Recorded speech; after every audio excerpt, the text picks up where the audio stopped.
Dan pemirsa, memasuki hari keempat setelah Lebaran atau H+3, arus balik di Terminal Kalideres Jakarta Barat mulai menunjukkan peningkatan. Sering kembali aktivitas masyarakat usai libur panjang. Dan berikut laporan reporter Garuda TV Maesa Putra dan juru kamera Diana Karisma.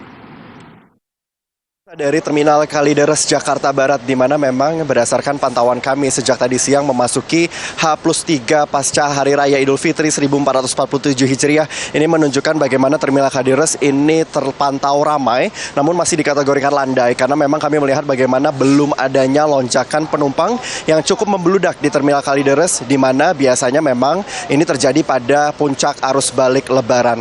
Berdasarkan data yang kami terima dari pihak Terminal Kalideres ini mengatakan bahwa operasional hari ini akan ada sebanyak 1.175 penumpang yang tiba di Terminal Kalideres, serta akan ada sebanyak 135 penumpang yang berangkat kembali ke kota asalnya.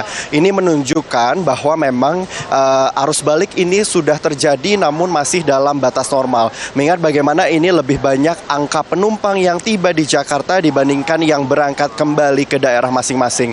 Dan pemirsa, kemudian memang berdasarkan data yang kami dapatkan, jika dibandingkan memang ini ada penurunan sebesar 51% dibandingkan tahun 2025. Mengingat bagaimana di periode yang sama, yakni masa angkut Lebaran, di tahun sebelumnya ini ada sebanyak 1.600 penumpang yang tiba di Jakarta, namun di tahun ini hanya 1.100. Memang berdasarkan keterangan dari Kepala Terminal Kalideres, yakni adalah Nur Prasetyo, ini menyampaikan bahwa penurunan ini terjadi akibat dampak dari liburan masa Natal dan Tahun Baru yang berdekatan sekali dengan momen Lebaran, yakni hanya 3 bulan. Sehingga memang untuk masyarakat yang telah melakukan mudik ataupun liburan bersama dengan keluarga di momen Nataru kemarin, ini tidak melakukan mudik lagi di momen Lebaran. Sementara daripada itu juga prediksi puncak arus balik dari pihak terminal ini mengatakan akan terjadi di hari ini dan juga hari esok. Memang jika kita melihat data acuan dari jumlah penumpang hariannya ini bertambah 39% per harinya sejak H+1 Lebaran hingga di hari ini, yakni H+3 Lebaran.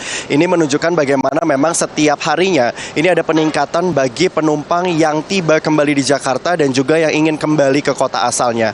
Dalam menghadapi puncak arus balik, pihak terminal ini telah melakukan sejumlah antisipasi. Yang pertama adalah bagaimana penambahan jumlah armada untuk Transjakarta di malam hari, mengingat bagaimana ini ada bus-bus yang tiba di Terminal Kalideres dari pukul 2 dini hari hingga 5 pagi. Kemudian daripada itu juga tingkat pengamanan ini juga terus diperketat, di mana pihak Terminal Kalideres ini melibatkan juga dari TNI, Polri, dan juga Satpol PP tentunya untuk memberikan keamanan dan juga kenyamanan bagi para penumpang. Laporan Maesa Putra, Diana Karisma, Jakarta, Garuda TV.